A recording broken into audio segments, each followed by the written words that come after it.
Hi, my name's Jonathan Hicks. We're back at the Dice Cup this evening, and I'm joined by David. Mark, Peter.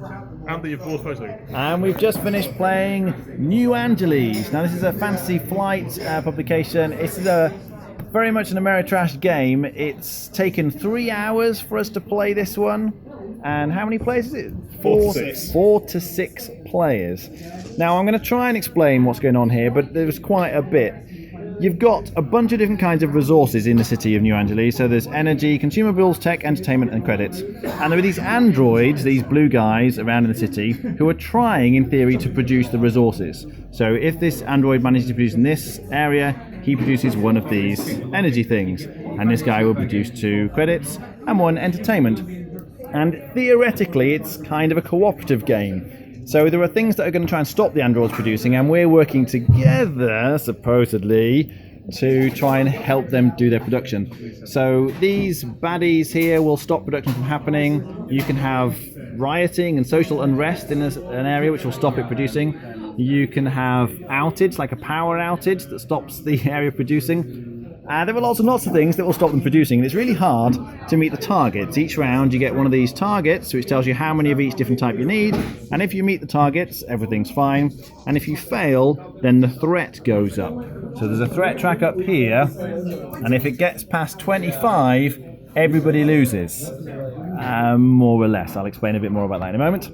Now, the twist in this is that in order to deal with the various enemies that are around the board and the power outages and all the rest of it, you have to play action cards, and the way that happens is one person, when it's their turn, puts an action card here. So it's actually really difficult to play these actions.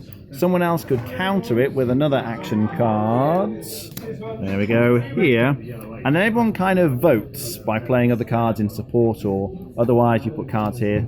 And the one with the most votes wins, and that one action takes place. So actually very few of these action cards ever get played.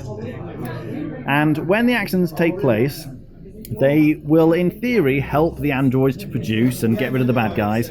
But at the same time, they're going to help you in some way. So you have, I was the Walian Consortium in this case, so you have some kind of faction, and the faction has an ability that lets you get money or capital. So the other really important track is the one right at the top, which is the capital track. You can see we've got different trackers for how much money, if you like, people have got there. So I am trying to get the outages, the power outages removed, because that's how I get money. So I'm trying to profit, as this consortium, from the cooperative attempt to get rid of all the bad guys and produce in the city. And each person has a different faction, and they're trying to get money in different ways. At the end of the game, whoever has, well, it's not quite the most money wins. Secretly, we also have these cards. So this says that my rival was David, and I had to have more money than him at the end of the game in order to win. However, one of these cards is like a traitor. Mark was the evil traitor, and he actually had to get the threat to crash through 25 and get everyone else to lose the game. So it's a lot of negotiation at the end of the day. You're trying to discuss with each other. It's very free form in terms of being able to offer each other money. So you can say, oh, I'll give you 2 capital if you vote for my action, which then gets me more capital when it comes through. There are quite a lot. There are a lot of other types, other things that happen during the game. Extra special action cards that you can play in various times. But that's the game. There's a lot to it. All right, David. Yo. What did you think? Yeah, I enjoyed it. It's my kind of thing. I like the themes, fun. I think it's maybe it's big and negative. Maybe because this hurt me the most, so I'm hyper aware of it. And maybe it's just because the one game we played. But there is a point where the person who had my rival was helping the person who was my rival. So in essence, I was being hit at 2 ends. So it became very, very hard for me to win. And at that point, I decided I would team up with the Federali.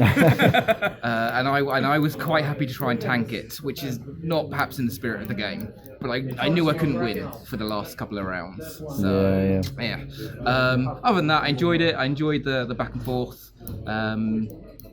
Yeah, the cards have a lot of interesting interplays. So I can see myself playing this again quite happily. All right, Mark? Yeah, I enjoyed it too. It definitely feels like 3 long crisis phases from Battlestar Galactica. Yeah. So that's if you've liked BSG, that gives you a good idea. It definitely also felt like it was about 45 minutes to an hour of gameplay and 2 hours of discussion. So expect to discuss that even more than BSG. There is just constant the whole way through the game. Yeah, it's fun.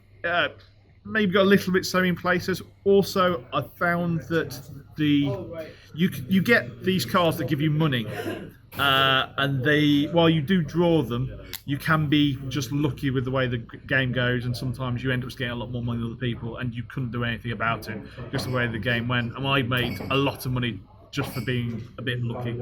I did get to pick them, but I could have made money off both of them. But it was fun. I enjoyed it. It was certainly tiring. Yes. Peter? Okay.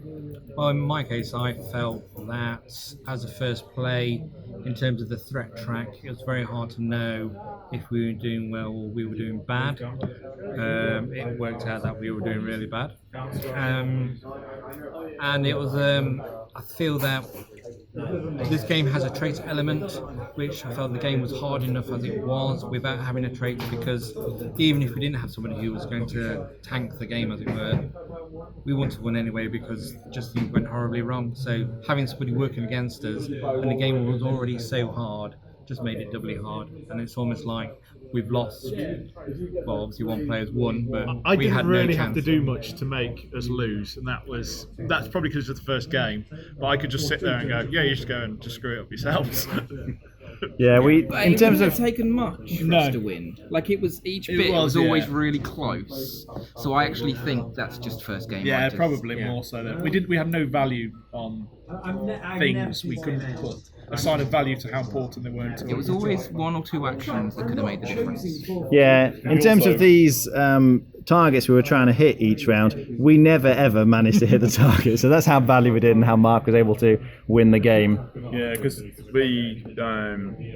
the whole first two rounds, so which was what, 7 actions? Yeah, I think those 2 rounds.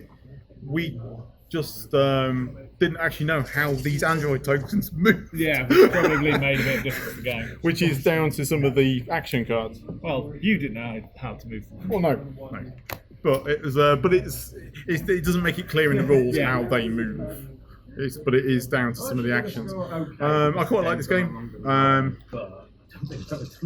It is basically sort of the, as Mark said, the skill sort of the crisis checks of BSG. But that's not a bad thing. It's sort of it seems to move quite quickly. It's also variable in how many actions are in a round as well, which is dictated by these numbers on the event cards.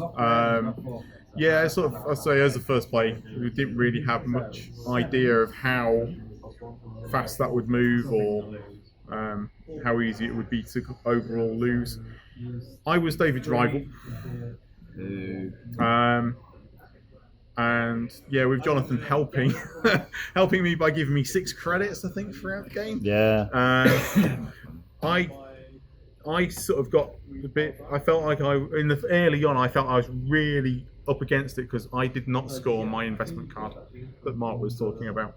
But I scored my next one. But I have also ended the game technically with the most money when the game ended. Yeah. So that wasn't a huge. I don't think it's a huge thing because you can recoup money quite well throughout the game, especially if people are kind to you and give you 2 credits every time it's their action. It's just a sort of. I think it's quite a solid game. Might run a little bit long, possibly. I don't think it'll change much with 6 players either. I think because most of it's down to how much you discuss stuff and how much you argue about what's going to be sort of voted on. Rating out of 10? I'd probably rate this about an 8 at the moment. I'd really like to play it again. And it's sort of my feeling on it is the same as other reviews I've read and watched of it so far. And it's a fun solid game. All right. Rating, Peter?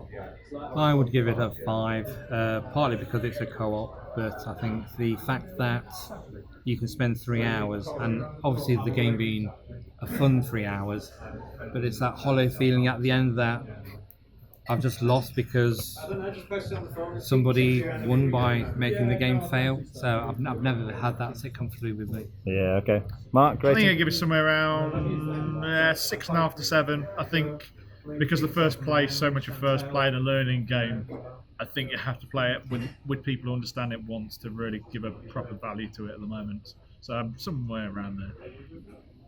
Rating? Yeah, I don't really like giving number scores because so I'm going to break Jonathan's system that he set up so carefully and just say I liked it. Okay, fine. I didn't.